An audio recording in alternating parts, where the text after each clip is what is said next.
മലപ്പുറം ജില്ലയിലെ താഴേക്കോട് പഞ്ചായത്തിൽപ്പെട്ട കരിങ്കല്ലത്താണി AKG റോഡിനു സമീപം 14.75 saint സ്ഥലവും 2000 സ്ക്വയർ ഫീറ്റിന്റെ വീടും വിൽപ്പനയ്ക്കുണ്ട്. ഇരുനില വീടാണിത്.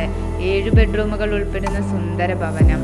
നിലവിൽ ഈ പ്രോപ്പർട്ടിയിലേക്ക് അനുയോജ്യമായ ജലം, വൈദ്യുതി, റോഡ് തുടങ്ങിയ സൗകര്യങ്ങൾ ലഭ്യമാണ്. നിലവിൽ ഈ വസ്തുവിൽ ജലലഭ്യതയ്ക്കായി കുഴൽക്കിണർ സൗകര്യമുണ്ട്. ഈ പ്രോപ്പർട്ടിയിൽ 7 തെങ്ങുകളുണ്ട്. ഇവിടെ നിന്ന് കരിങ്കല്ലത്താണിയിലേക്ക് 1 കിലോമീറ്റർ ദൂരം മാത്രമാണ് ഉള്ളത്. ഈ വസ്തുവിൻ്റെ കുറഞ്ഞ ദൂരത്തിനുള്ളിൽ തന്നെ ടൗണിൻ്റെതായ എല്ലാവിധ സൗകര്യങ്ങളും ലഭ്യമാണ്. ഈ വസ്തു സ്വന്തമാക്കാൻ താൽപ്പര്യമുള്ളവർ വീഡിയോയുടെ താഴെ കാണിച്ചിരിക്കുന്ന നമ്പറിൽ ബന്ധപ്പെടുക.